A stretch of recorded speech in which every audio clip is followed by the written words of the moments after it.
time? Yeah, time. It is 10:19 p.m. and we are still working.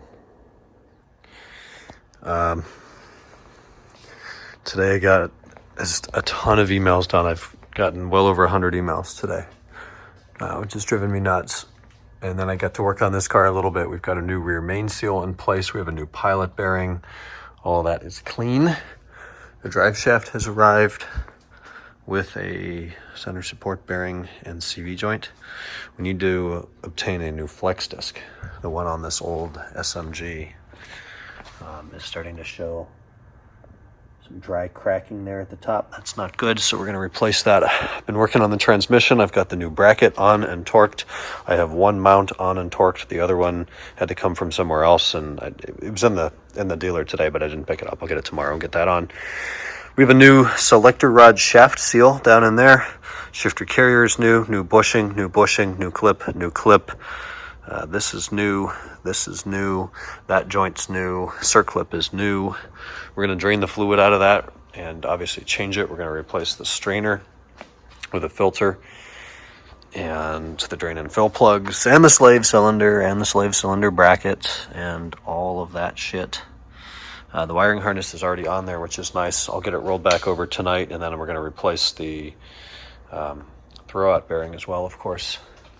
So the majority of the parts came in yesterday in this huge box. Got the clutch pedal and springs and clips, and there's the slave cylinder. Wiring pins, it's just a whole thing. We've got all the parts organized like such. Underbody trays. Had to pluck a wiring harness today going out to Dubai for RDC or DWS. Had to chase it down on the harness. Took forever, but I was well compensated for it. Kenan finished up the valve cover on the M3. Plugs, coils. What else? Well, valve cover gasket. Yeah. All of the rubbers for all of the bolts. And spark plugs. Mm-hmm. Today's the 20th, right? 22nd.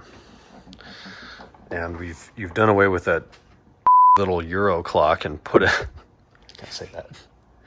You edit that out. I mean, it's pretty obvious, but the Euro clock is gone. You put the, what is it called? Multifunction, multi-button OBC in. OBC, yeah. Yeah, as in like how it should be, something that tells you something more than a broken analog clock. Just gonna laugh at that, but it's true. Kenan, is this blood or gasket maker? Both. Yeah, that's good. It's a good answer. We're delirious. We're hungry, so I think we're gonna get some In-N-Out burger and go home and vegetate. Anything else today? This might be a one taker. Oh, if it's a one taker, no. No, that does it. That does it. This is the E36. It's always broken. Literally, the button flies out. I've been vouching for this car for a long time, but this is one of the worst constructed vehicles I have ever seen in my life. BMW made 0 attempts to make this a well-built car. And I don't like objects that aren't. It's one of the best. Now, I think it's one of the best looking M cars. I think it's one of the greatest looking. Yeah. But I also really like cars from the 90s. But I do think it's one of the most enjoyable chassis. And when you set it up right, like this one has the Z3 steering rack and stuff, which is one of the greatest rack and pinion systems I've ever experienced. When you set it up right, it is a nice driving car. It's not a good, if you're used to one of those and you come to one of these. Well, not even. If you're used to anything made since 1970 and you get in this car and like, what is this gap? That is an inch gap. And all of this plastic is horrendous. The glove box doesn't shut. The button flies out. The door panels are garbage. The seats are very cool. But likewise, if you use the standard of 23 years ago. This was bad 23 years ago. Hondas were not better. Yeah, Hondas were better than this. We had Hondas from the late 90s, and maybe they didn't have nicer leather seats like this, but they had the same cheap plastic vinyl dashboards, poor seams, poor buttons, poor switchgear, poor everything. These buttons are pretty nice. Those are okay, and the climate control is okay, but like those HVAC things and those buttons and the window switches, I think that's what the E34 M5 had, was that garbage in it. Yep. It's just bad. Yeah, the E31. McLaren F1 has it too. Well, I'll let it go in the McLaren F1, Kenan.